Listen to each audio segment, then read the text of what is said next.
a part of that Sure. activation energy. Sure. Well, Tony Robbins says that more people take action to avoid pain than to gain pleasure. And so we know that to be true.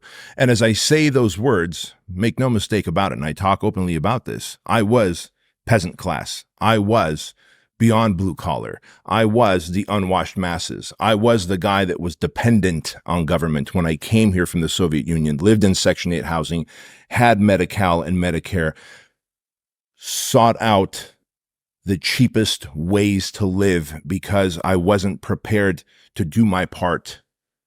And so I was that guy. And had I not had a mentor in my early 20s who slapped sense into me this very way, I don't believe I would have had that awakening. And I believe it's our job to pay it forward. So you had a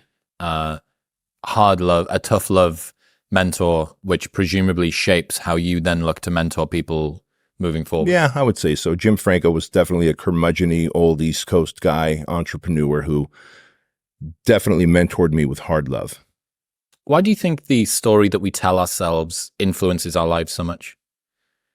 Well, the story that we tell ourselves is a byproduct of what happened to us, what people tell us, like, oh, well, you're big boned. You've always been clumsy. Everyone in our family's fat. Like this is what I've heard. I'm not pointing to you per se. I'm just pointing to myself. Like, this is what I've heard, right? So if that's the story, we start piecing together what? An identity.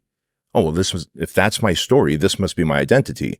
I'm clumsy, big boned, supposed to stay fat, not supposed to be active, clumsy. Okay, got it. Now that I know that's my identity, which by the way is a false identity, we go into life looking for evidence